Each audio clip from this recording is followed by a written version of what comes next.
मेरा लागि आसनको व्यवस्था गर। ए महाराज ल ल्याइहालेँ मैले कुर्सी लिएर आउँछु महाराज। छिटो ल्याइज। मेरी आम्मी मिलाउनु महाराज बस्नुहोस्। मलाई आज मेरो कान्छो पुत्र महले छोएको छ। जाऊ मेरो कान्छो पुत्रलाई लिएर हुन्छ महाराज। जाऊ। महाराजको जय हो।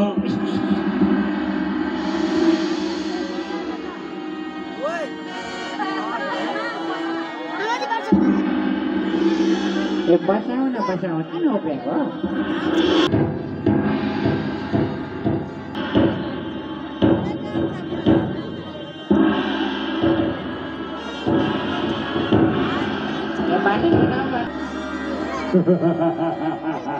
अति सुन्दर मेरो पुत्र प्रहलाद। तिम्रो पिता तिमी जन्मनु पूर्व ब्रह्माजीको तपस्या गर्न गएको थियो।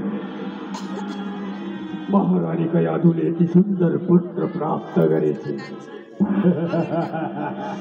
पुत्र प्रहलाद। हजुर पिताजी। म धन्य छु कि तिमी यति सुन्दर छौ।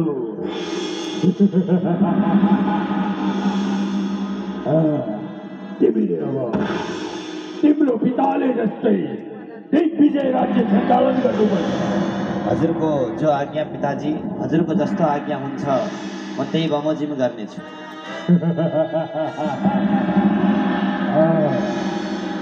तर राज्य सञ्चालनको निमित्त पुत्र अनेकौं शिक्षाहरू आर्जन गर्नु छ।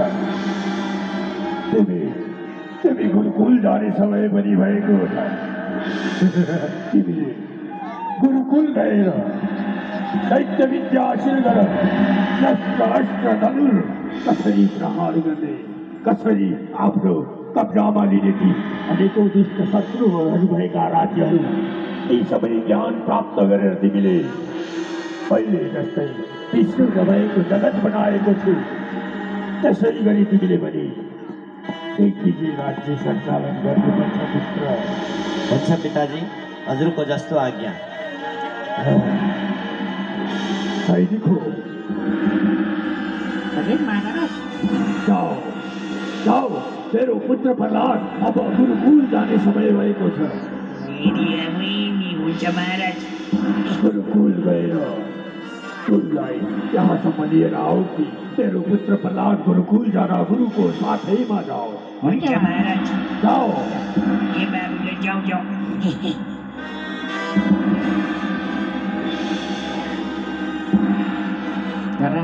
आओ पुत्र प्रहलाद।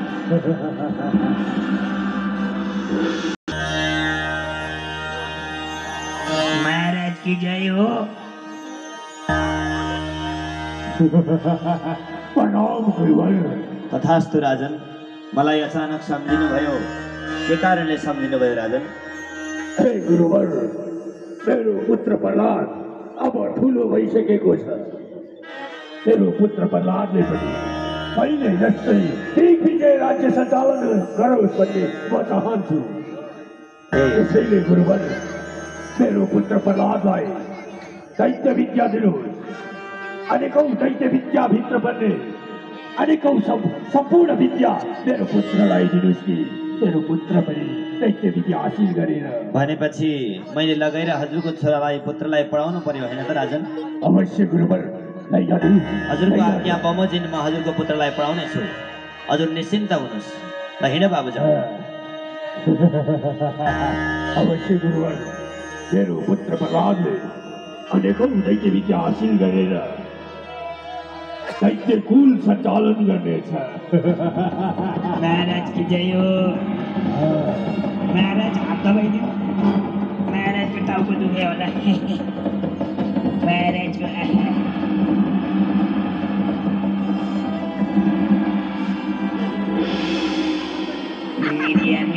ये हरिवंश मजाले चिज ठिकै छ।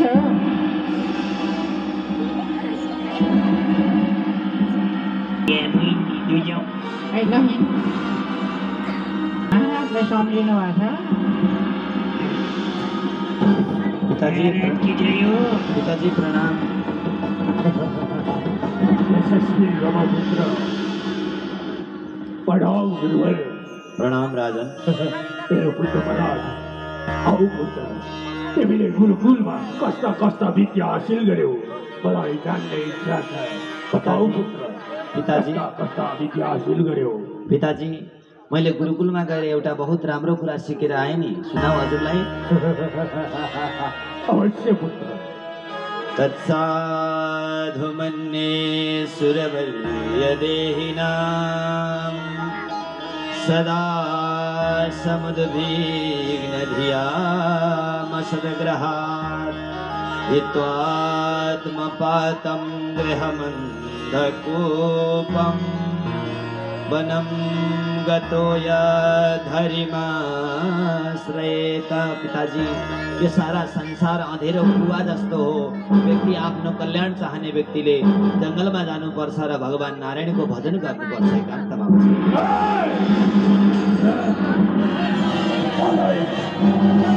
जो विधाको राज्य बनाउँछु भनेर सङ्कल्प गरेको यो, जो विष्णु विधाको राज्य बनाउँछु भनेर सङ्कल्प गर्ने हिरण्यकश्यपको पुत्रले यदि विष्णुको नाम उच्चारण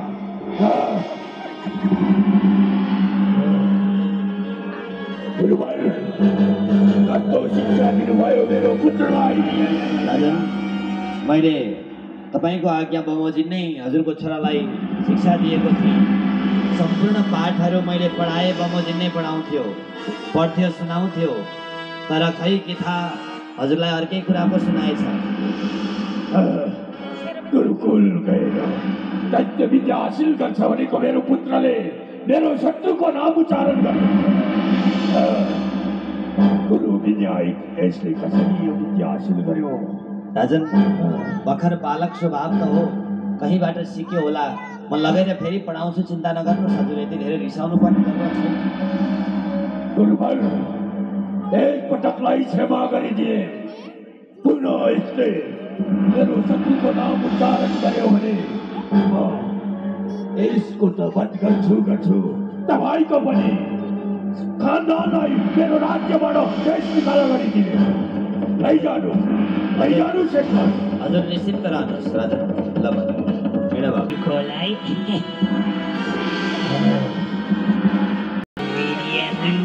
जाऊ जाऊ, छिटो जाऊ, ढिलो भइसक्यो। महाराज की जय हो। पिताजी प्रणाम। प्रणाम गरी गुरुवर। प्रणाम राजन। पुत्र प्रहलाद, अब त तिमीले दैत्य विद्या हासिल गर्यौ होला पुत्र। औ पुत्र, पिताजी कस्ता दैत्य विद्या हासिल गर्यौ मलाई सुनाऊ।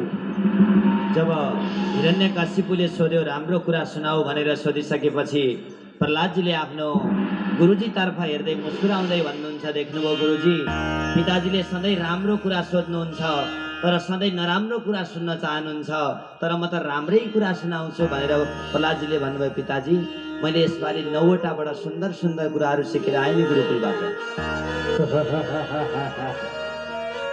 विद्या एकैपटक हासिल गरे मेरो पुत्रले। पुत्र, कस्ता कस्ता विद्या हासिल गर्यौ? श्रवणं कीर्तनं विष्णु स्मरणं पादसेवनं अंसनं वन्दनं दास्यं सख्यमात्मनिवेदनं।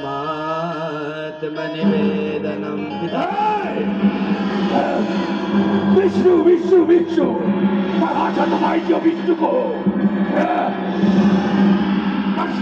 जसले छल गरेर तेरो काकाको वध गर्यो त्यसलाई त आफ्नो भगवान भन्दैछस्। राजन, यसले पटक पटक मेरो शत्रुको नाम उच्चारण गर्दैछ। यसको दण्ड सजाय अवश्य मिलेछ तपाईँलाई। चाहिएको हजुर महाराज। लैजाऊ, राष्ट्रको लागि शिक्षा दिने गुरुलाई यस राष्ट्रबाट देश निकाला गरिदेऊ। लैजाऊ। महाराज की जय हो। मेरो भगवान भने पनि मेरो पिता हो हिरण्यकश्यप हो जसको आज्ञा बिना वायु बहँदैन जसको आज्ञा बिना वरुणले वर्षा गर्दैन जसको आज्ञा बिना भूमिले बिना अन्न उत्पादन गर्दैन जसको त्रासका कारण कुबेरले धन सेवा गर्न ल्याउँछ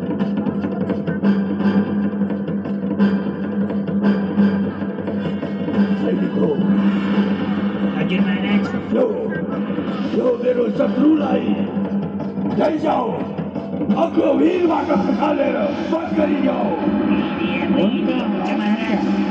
सुगरमा पनि यसको वध भएन भने हात्तीको बटानको माझमा राखेर हात्तीले गुच्चाएर वध गरिजाऊ गर्दा पनि यो जीवित रह्यो भने विषालु नागले डसाएर यसको वध गर त्यति नभए पनि भएन भने मेरी बहिनी होलिका जसले वरदान प्राप्त गरेकी थिइन् तिनीको शरीरमा जसरी हुन्छ यसको वध गर लैजाऊ यसलाई मेरो सामुन्यबाट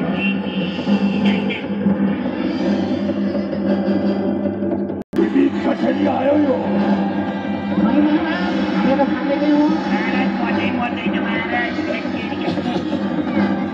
पनि वध गर्यो यसले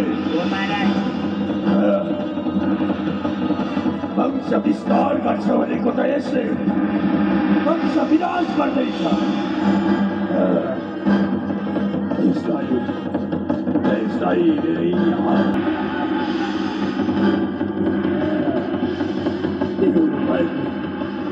कसरी गर्छु मैले हेर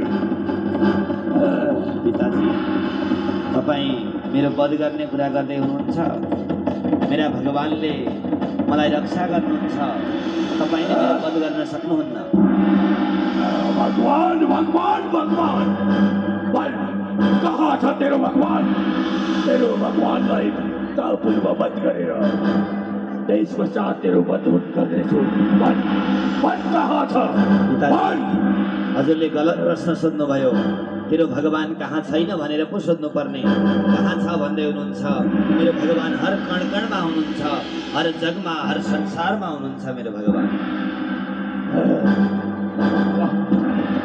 कहाँ छ तेरो भगवान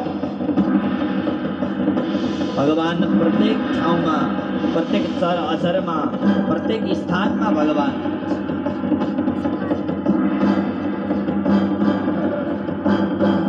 भगवान जो मेरा त्रास का कारण भागेर हिँडेको छ तेरो भगवान कहाँ छ आज तेरो भगवानलाई वध गर्छु कहाँ छ तेरो भगवान कहाँ छ तेरो भगवान हो पिताजी मेरो भगवान यहाँ हुनुहुन्छ तेरो भगवानलाई कसरी वध गर्छु मैले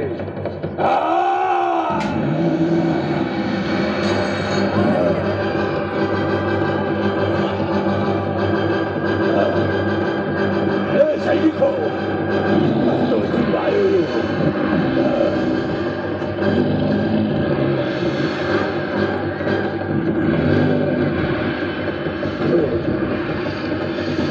पशु जाओ वध कर इसलाई जाओ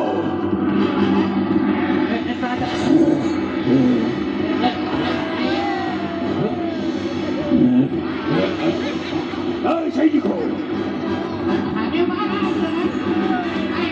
बाटोमा नबसौ न हो त्यत्रो भन्दा पनि सैनिक हो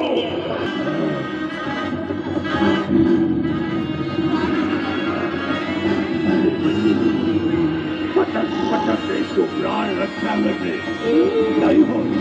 हो हिरण्यकशिपु मेरो भक्त प्रहलादको बारम्बार रक्षा गर्ने वाला मै हो र तेरो काल पनि मै हो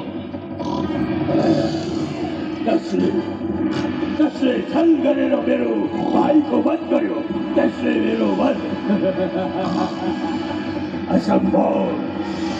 सम्भव असम्भव भन्ने कुरा त अहिले समय आएपछि थाहा हुन्छ हिरण्यकशिपु चिन्ता नगर हेर्छु कसरी यहाँबाट जीवित फर्कँदो रहेछन्।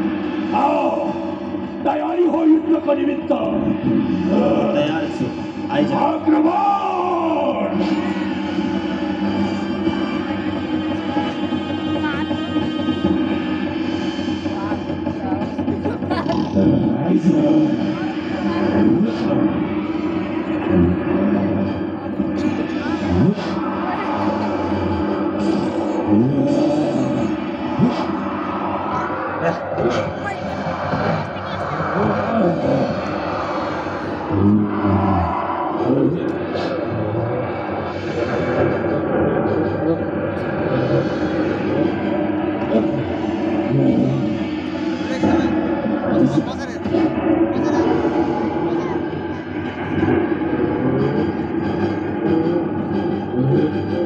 हिरण्यकशिपु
दुष्ट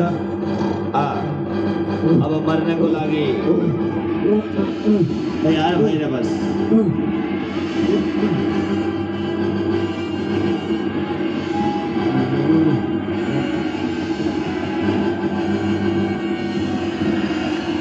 दुष्ट मर्नको लागि तयार भएर म थलमा पनि मर्दिन, जलमा पनि मर्दिन। तँलाई त्यही भएर त मैले मेरो काखमा राखेको छु दुष्ट। मेरो अझै पनि वरदानहरू छन्। के छ भन? न म बाहिर मर्छु, न म भित्र मर्छु। त्यही भएर मैले तँलाई ढोकाको बिचमा ल्याएर राखेको। यो बाहिर पनि होइन, भित्र पनि होइन। अर्को पनि छ, न म शस्त्रले मर्छु, न म अस्त्रले मर्छु। दुष्ट, तँलाई मार्नको लागि शस्त्र अस्त्रको जरुरत छैन। तँलाई मार्नको लागि मेरा लामा लामा नङले नै तेरो अपरेसन गर्नेछु। एकछिन एकछिन, अर्को पनि छ। न म आकाशमा मर्छु, न म पातालमा मर्छु। यो आकाश पाताल होइन, त मेरो काखमा बसिरहेको छस्। एकछिन, अझै छ, अझै वरदान। भनिहाल छिटो। न म दिउँसो मर्छु, न म रातिमा मर्छु। यो दिन पनि होइन, यो रात पनि होइन, सन्ध्याको बेला छ, साँझको बेला छ दुष्ट। अझै एउटा अझै छ। के छ भन? म 12 महिनामा मर्दिन, कुनै पनि महिनामा मलाई कसैले मार्न सक्दैन। तेरो लागि भनेर मैले स्पेसल महिना पुरुषोत्तम महिना बनाएको हो। यो 12 महिनामा आउँदैन। अब कुनै बाँकी छ तेरो वरदान?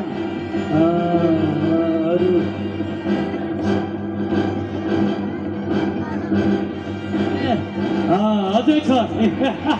भनिहाल छिटो, के छ? न मलाई मनुष्यले मार्न सक्छ, न मलाई देवता, न मलाई दैत्यले, न मलाई पशुले। मलाई हेर, न म मनुष्य हो, न म देवता हो, न म दैत्य हो, न कुनै पशु हो। अब कुनै बाँकी छ भने भन्।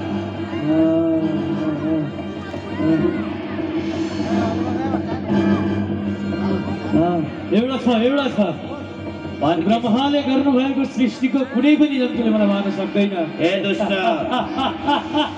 ब्रह्मालाई मैले सृष्टि गर्ने हो, ब्रह्माले मलाई सृष्टि गर्ने होइन। अब मर्नको लागि तयार भएर बसे।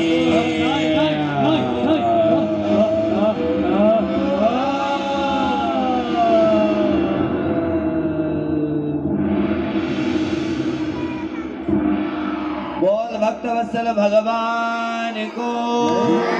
त्यसरी भगवानले आफ्नो भक्तको रक्षा गर्नको लागि नृसिंह रूप लिनुभयो र आफ्नो भक्त प्रहलादलाई राखेर काखमा राखेर भगवानले दुलार प्रेम गर्न थाल्नुभयो। बोल भक्तवत्सल भगवानको। हिरण्यकशिपुलाई 2-4 मिलेर लगेर जाउँ।